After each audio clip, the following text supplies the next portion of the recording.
그럼 지금 우리가 봐야 할 섹터는 어디인가? 어디 봐야 되나? 2주 전에 나와서도 같은 말씀을 드렸어요. 지금은 기본적으로 소비와 관련된 종목들, 그렇죠. 네. 백화점, 신세계라든지 현대백화점이라든지 뭐 이런 종목들, 그리고 유통, 뭐 이마트라든지 네. 이런 쪽 보셔야 되고요. 의류 업체들도 보실 필요가 있어요. 의류, 네. 옷을 만드는 휠라 홀딩스라든지 FNF, 한섬 뭐 이런 것들. 그렇죠. 네. 이런 업체들도 좀 보셔야 될 것 같고 결국 백신이 맞게 된다라고 하면 카지노, 여행 이런 쪽에 대한 기대감도 상당히 계속적으로 커져 나갈 수밖에 없거든요. 네. 그러니까 여행, 카지노 이런 쪽도 계속 보실 필요가 있습니다.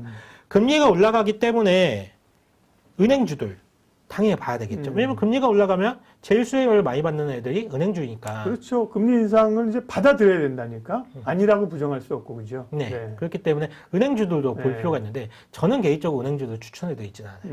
은행주들. 사실 거면 미국에 있는 은행주들 사세요. JP 모건이라든지 뭐 뱅크 오브 아메리카라든지 그러니까 미국에 있는 은행주들은 추천을 드리는데 국내 은행주들은 저는 추천드리지 않습니다. 네. 그 이유는 왜 그러느냐? 정부 규제가 너무 심해요. 정부 규제가 너무 심해가지고 이 우리나라 은행은 예전부터 관치 산업 대표적인 관치 산업이었거든요. 그러다 보니까 정부 입김이 너무 많이 받아요. 근데 막 이런 얘기 있잖아요. 뭐 이익 공유제, 뭐 이익을 좀 나눠야 된다라는 네. 이익 배당 공유제. 제한하고. 그렇죠. 배당 제한하고 이런 것들 타겟이 되는 게 은행들이에요. 다. 제일 먼저 야, 이 와서 이익 공유제 제일 먼저 누가 할 거야? 아무도 안 해? 너 이리 와서 해. 그러면서 그 타겟이 딱 은행이에요. 항상 하는 게. 그런 부분들 때문에 이게 규제, 우리나라에서는 그런 규제가 좀 있어서 언제 어느 때 은행들 뭐 순이익 뭐 1,000억 벌었다, 2,000억 벌었다 그 중에서 절반 떼가지고 뭐 국채 사, 뭐 딴 거 뭐 어떻게 해 이럴 수도 있거든요. 이게 언제 어디서 나올지 몰라요. 그렇기 때문에 저는 금리가 올라가서 은행주가 좋아진다라는 거는 인정하더라도 은행주는 사고 싶지 않아요. 네. 개인적으로. 네. 그래서 알겠습니다. 만약에 사신다라고 하면 해외 쪽 은행을 보시면 될 것 같고. 네. 그러면 여기서 또 하나의 질문이 있을 수 있죠. 그러면 성장주는 이제 끝이냐? 그러게요. 성장주 끝이냐? 이제 버려야 되냐?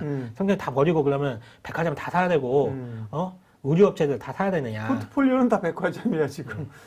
딴 얘기인데. 예, 얘기하세요. 근데 또 그것도 그렇지가 않아요. 이게 그러니까 주식이 참 어려운 거예요. 성장주도 또 봐야 될 성장주가 있다. 밸런스를 유지하는 게 굉장히 어려운 거예요. 그렇기 때문에 주식이. 혹시 물극필반이라는 혹시 사자성어 아세요? 물극필반. 물극필반이라. 네. 물질은 필 반드시 뭐라고요? 물극필반. 극으로 갔다가 반드시 다시 만난다. 뭐 이런 의미인가요? 네, 비슷한데 제가 좋아하는 단어인데 뭐든지 이렇게 물질 극에 달하면 반작용이다. 바뀐다는 거예요. 극에 달하면 바뀐다는 거거든요. 저 주식에서 굉장히 잘 통용되는 말이에요.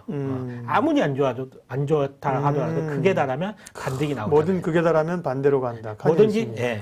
정말 좋다 하지만 주가는 계속 올라가지 못하거든요. 네. 충분히 올라가면 거기서 또 조정이 나옵니다. 물반 고기반도 있어. 물극필반을. 물반 고기만 좋은데요. 네. 지금 채권 금리가 상승하고 있다라는데 시장 금리가 상승하고 있다라는데 이 말은 이제 채권 가격이 하락한다는 얘기 있잖아요. 네. 채권 가격이 빠진다라는 건데 채권 가격이 그러면 어디까지 빠질까? 이거 영원히 계속 빠지냐? 그리고 금리는 영원히 올라가느냐? 이거 아니에요. 채권 가격이 지금 이미 충분히 채권 가격 빠지는 게 이미 충분히 반영돼 있을 수도 있어요. 시장에 어느 정도. 금리가 그냥 오른다고 표현해 주세요. 왜냐면 두 개가 다르니까 헷갈려. 그러니까 뭐 지금 오르는데 떨어져요. 가격은 떨어지는 건데 채권 가격은 이제 빠지는 거예요. 그러니까 금리가 오른다고 표현해 주시면 이렇게 일관되게 하자고요. 그럴게요. 네. 금리는 계속적으로 올라갈 수는 좀 없어요. 네. 이게 뭐 무작정 먹고 언제까지 올라가겠습니까? 지금 이제 이번 주에 미국채 입찰도 있고 경기부양책도 이제 뭐 통과가 될 것이고 경기부양책이 통과가 되면 추가적으로 채권 발행이 있을 것이고 추가적인 채권 발행이 있다라고 하면 채권 가격은 더 떨어질 것이고 금리는 또 올라갈 것이고 네. 이런 부분들 때문에 지금 시장이 몸살을 앓고 있는 건데 근데 사실 이런 부분들이 시장의 참가자들이 이미 다 알고 있어요. 지난주부터 이미 이런 부분들은 다 알고 있기 때문에 시장에 충분히 녹아져 있다라고 보시면 돼요. 오늘 같은 시장에도 이런 요소들이 다 시장에 녹아져-가지고 지금 주가가 이렇게 좀 억눌렸던 모습이었던 거거든요. 그렇다라고 하면 성장주에서도 지금은 금리가 올라가는 속도가 무지막지 해가지고 속도 자체가 좀 크기 때문에 주가가 좀 가파르게 성장주들이 빠졌지만 이 중에서도 금리 상승 속도를 씹어먹고도 남을 성장률을 보일 만한 섹터들이 있습니다. 그게 뭘까? 그러니까 그렇잖아요. 이 성장주가 지금 부담스럽잖아요. 다들 소비 가치주로 가자고 하는데 그럼에도 불구하고 주목해야 될 금리 상승세를 한 과장님 표현대로 하자면 제 표현 아니에요. 씹어 먹고도 남을 만한 성장의 모멘텀 기대를 가지고 있는 섹터가 있으니 바로 뭐다? 신재생에너지 쪽 말씀드리겠습니다. 신재생에너지. 신재생에너지 쪽. 우리 지난번에 풍수태 특집 한번 했잖아요. 그리고 뭐 굉장히 많이 가고 수익도 많이 내셨는데 지금은 사실 무지하게 사실은 괴로운 섹터거든요. 그러니까요. 풍력 이런 것들 보면요, 그죠? 많이 떨어졌는데. 첫 번째로 제가 말씀드리고 싶은 거는 이제 신재생에너지, 네. 수소라든지 풍력이라든지 태양광 이런 쪽 한번 2차 전지도 마찬가지예요. 네. 큰 틀에서 본다라고 하면 신재생에너지 쪽인데 이런 쪽은 사실 금리 인상이 이렇게 뭐 풍력이나 수소 쪽에 그린 산업에 미치는 영향이 크냐 안 크냐 사실 인간관계가 별로 없어요.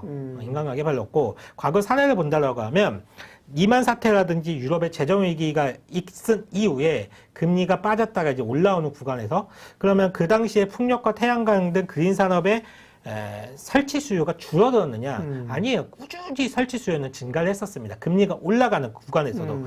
그러니까 경기 상황이 좋지 못한다라고 하면 오히려 그린 산업에 대한 지원 정책이 강화되면서 수요가 증가한 사례들이 많고 경기가 올라온다라고 하면 경기가 올라온다고 또 그린 산업에 대한 투자가 많이들 집행이 되거든요. 그러니까 단기적으로 봤을 때나 중장기 쪽으로 봤을 때는 추세 방향이 모두 다 증가한 쪽으로 가는 게 맞습니다. 그리고 바이든은 당선 이후에 탄소 배출 중립을 달성하기 위해서 각 국들의 그린 산업 지원 강화는 계속적으로 지금 펼쳐나가고 있고요. 코로나로 인해서 이제 재정 지원 규모가 과거의 어떤 시대보다 정말 많은 재정이 풀려나가고 있잖아요. 그 재정이 풀려나가는 가운데서 그 가장 중심에 있는 게 그린 산업이다. 이건 뭐 두말할 것도 없이 당연한 부분이고 지금 금리 인상이 그린 산업을 위축시킬 것이다라고 하면서 주가가 빠지고 있는데 사실 이거는 그냥 추측이에요. 추측이고 논리적으로 봤을 때는 막연한 부분인 거고 생각을 해보면 답이 좀 나옵니다. 우리가 생각을 한번 해볼게요. 오일이라든지 가스 메이저 업체들이 단기금리가 상승한다, 시장금리가 상승한다 해가지고 과연 저탄소 산업구조의 전환을 미룰까요?